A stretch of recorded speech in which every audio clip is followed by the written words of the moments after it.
What I want, this is Ken here from Purpose. So today we're going to take another question. The question sounds like this. Does have any way that I want to settle SAA by making a new loan? I think this audience is trying to ask if they can settle their current SAA conditions by getting a new loan to settle it.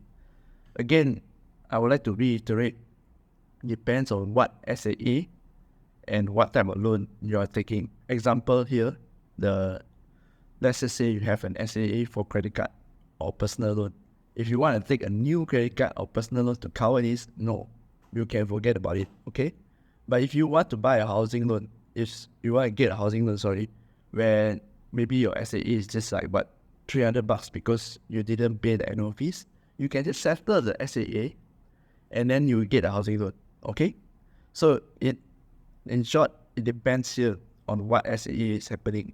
But if you want to take a new loan to settle it, the answer is no, okay? You have to settle your situation here first before you can get a new loan.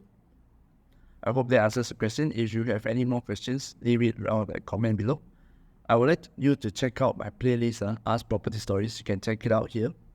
In there, I answer a lot of questions here. So if you ask me, you might want to check out the playlist first. I also will leave it in the description down below. And if you are looking for a loan, please click the link down below and I'll talk to you soon. This is Kenny here from Property Stories. Bye-bye.